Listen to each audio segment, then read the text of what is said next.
an kan ka ala waleɲuman dɔn ka ala barika la ka ala ka bonya d'a ma wala allakum tashkurun la ala ana kɛ maa ye maa mun bɛ ala subhanahu wa ta'ala waleɲuman dɔn. wa fi sahihaini a nana bukhari ni muslim kɔnɔ ani ibn umar radiyallahu anhuma min kɛra ibn umar ye abdullahi ibn umar ibn khattab dencɛ min ye abdullahi ibn umar ye ala ka diɲɛba ye kala ko qala rasulillahi sallallahu alaihi wasallam ala kira fɔ ne ma ni kisi bɛ muhammadu min ye buniyal islam ala khamsa ko silamɛya lɔla jɔsen lori le kan a jɔsen fɔlɔ shahadatu an la ilaha illallah k'a seera k'a fɔ ko tigi tɛ ma fɔ ala wa anna muhammadan rasulullah ani muhammadu ala ka ciden wa iqamu sola ani ka seli jɔ wa ita'u zakat ani ka jaga bɔ wa sawmu ramadana an bɛ sunkalo kalo min kɔnɔ ni sunkalo kalo sera k'a sun wa hajjul bayta an ye ala ka bun heji na ala ye a se kan ye wa qad sabbata anhu sallallahu alaihi wasallam asbatila kira an ka kira alayhi salatu wasalam ka hadisa la annahu qala aqu kullu amalan ibnu adam adamaden bɛ baara o baara kɛ lahu hasanatun ala adamaden bɛ baara o baara kɛ hasanatun bi ashari amsaliha n'i ye ɲuman kɛ ala bɛ i ya ɲuman c'est à dire n'i ye ɲuman kelen kɛ ala b'a k'i ma ɲuman tan ye bi ashara amsaliha c'est à dire i ma ɲumanya kɛ ala b'i ka ɲumanya ka c'est à dire di fɛn c'est à dire ka a kɛ sigiyɔrɔma ye ila sado miyatan difan n'i ye ɲumanya kelen kɛ ka taa bila ɲumanya tan na ala b'a double fo ka taa bila ɲumanya sabo miya fo ka taa bila ɲumanya 700 la yaqulu Allahu azza wa jalla Allah subhanahu wa ta'ala b'a fɔ ko illa siyam ko fo sun n'amadu an b'a lɔn an bɛ kalo nin kɔnɔ an kan ka kalo nin yɛrɛ an kan ka aw kun dɔn an kan ka nafa lɔn baraka mun b'a kɔnɔ an kan ka lɔn c'est à dire a valeur mun b'a la an kan ka lɔn ala ko di c'est à dire ni bɛ fɛ ka kuma da ma an kan ka kuma mun faamuya kira alayhi salatu wasalam ko di adamaden i bɛ baara o baara kɛ nin diɲɛ so nin kɔnɔ Allah subhanahu wa ta'ala b'a tilan c'est à dire ka taa tilan tan fo ka taa bila tilan 700 ala b'a d'i ma mais ko ala ko di ko illa siyam ko ma fɔ sun fa innahu li ko adamaden bɛ baara o baara kɛ o ye adamaden yɛrɛ ta ye mais sun ala ko sun o ye ne Allah subhanahu wa ta'ala ta ye o ko di ala ko di illa siyam ma fɔ sun fa innahu ikalo sun li o ye ne ala ta ye wa ana ajri bihi ne bɛ adamaden sara ni sun ye ne kelen de ka o sara dan o kama ni sunkalo kalo sera Allah subhanahu wa ta'ala fɔ mɛlɛkɛw ma mɛlɛkɛ mun bɛ an ka ɲumanya sɛbɛn a ye sen bɔ n ka joli ka sundoko a ye sen bɔ a la mɛlɛkɛ tɛ se ka adamaden ka sun baraji mɛlɛkɛ tɛ min bɛ se k'o sɛbɛn ala b'a fɔ mɛlɛkɛw ma ko a ye sen bɔ a la a ye k'a to ne ni n ka joli yɛrɛ ma o kama ala ko adamaden bɛ baara o baara kɛ an bɛ seli kɛ ala b'a tila an ni ala cɛ an bɛ jaga min bɔ o ye an yɛrɛ nikun saniya ye an bɛ taa heji mun la o y'an yɛrɛ ta ye an bɛ na saraka mun bɔ o y'an yɛrɛ ta ye an bɛ na ɲuman kɛ an bɛ na kuma ɲuman mun bɔ an da o bɛɛ ye an ni ala cɛ ta ye mais an bɛ na sun mun don o ye ala yɛrɛ ta ye ala yɛrɛ de k'a lɔn a bɛ na adamaden sara ni sara min ye wa ala subhanahu wa ta'ala kelen pe de ka o sara d'a ma innahu tarku shahawa ko i k'a lɔn adamaden a ka c'est à dire a ni bɛ fɛn min kanu a y'o to yen wa ta'amuhu min ajali a bɛ dumuni ɲuman mun kɛ a y'o bɛɛ to yen kira ko di lisa'im ko sundola farhatani nisɔndiya fila de b'i bolo sundola nisɔndiya fila farhatun indal fitra tuma min na i bɛ nana sun tigɛ i bɛ nisɔndiya min kɛ i bɛna fɔ bi kɔni n bɛ nana dumuni ɲuman de don i bɛ nisɔndiya i ka sun tigɛ wagati wa farhatun inda liqa'i rabbi tuma min na i bɛna i tigɛ ala subhanahu wa ta'ala kunbɛ ɲɔgɔnya i bɛna ala bɛna nisɔndiya don di dusukun na c'est à dire i bɛna lɔn vraiment min ye ala yeli ye ka ala yeli nɔgɔya ne ni aw ye ala m'o kɛla kira ko di tugun wal khulufi fammi sa'im atyabu inda Allah min rahil misk sundona dakasa min bɛ bɔ sundona a bɛ dakasa min bɔ a da la a ka sanu asuma ka di Allah subhanahu wa ta'ala fɛ ka tɛmɛ misiku kan. Akhraja Muslim le labo. Wa fi sahih anana sahih kɔnɔ tuguni min ye Muslim ka hadisa ye. Anna nabiyyi sallallahu alaihi wasallam ni hadisa nana ka bɔ kira alayhi salatu wasalam nema ani kisiba ye. Annahu qala ako iza dakala ramadana ni sunkalo kalo donna futihat abwabul janna aljinneso bɛɛ lajɛlen bɛ dayɛlɛ wa ghuliqat abwabu niran o bɛ jahanama so datugu wa silsilatul shayatin o bɛ shetanaw bila ka nɛgɛjɔrɔkɔ bila ka bila o bɛɛ lajɛlen na u b'o bɛɛ lajɛlen siri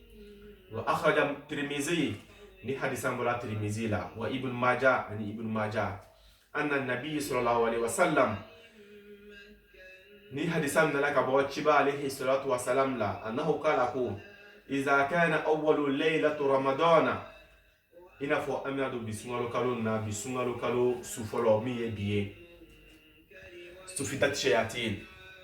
o bɛ shetanaw bɛɛ lajɛlen na k'o bɛɛ lajɛlen datugu wa murdatul janna o bɛ jina shetanaw bɛɛ lajɛlen na k'o bɛɛ lajɛlen datugu wa futihatu abwabil janna o bɛ aljinɛso dayɛlɛ ka d'anw ma falam yughlika minha babun aljinɛso da kelen tɛ yen min bɛna to datugu a bɛɛ lajɛlen bɛ dayɛlɛ wa ghuliqat abwabul niran o bɛ jahanama abwabul nar yani o bɛ jahanama so o b'o datugu falam yafta minha bab o tɛ da kelen tɛ yen min bɛ dayɛlɛ wa yunadi munadi amadenw mɛlikɛla dɔ bɛna mɛli kɛ walima an b'a fɔ welelikɛla dɔ bɛna weleli kɛ a bɛna fɔ di ya baghi khaira akbar wa ya baghi sharra aqsar wallahu itqa'a minan nar wa zalika fi kulli layla amadenw an bɛna welelikɛla dɔ bɛna weleli kɛ ko wa ya baghi khairan akbar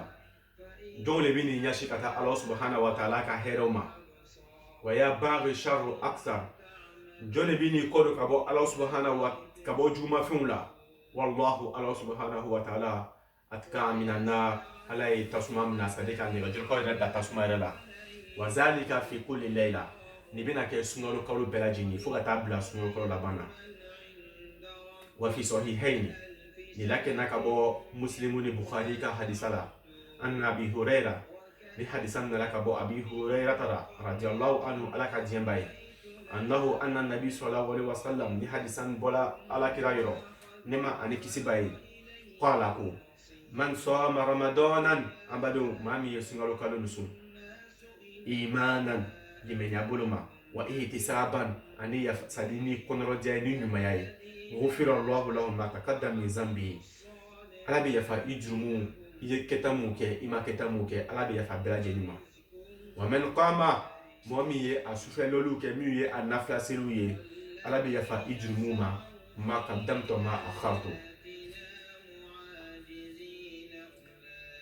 o tɛmɛnen kɔfɛ an badenw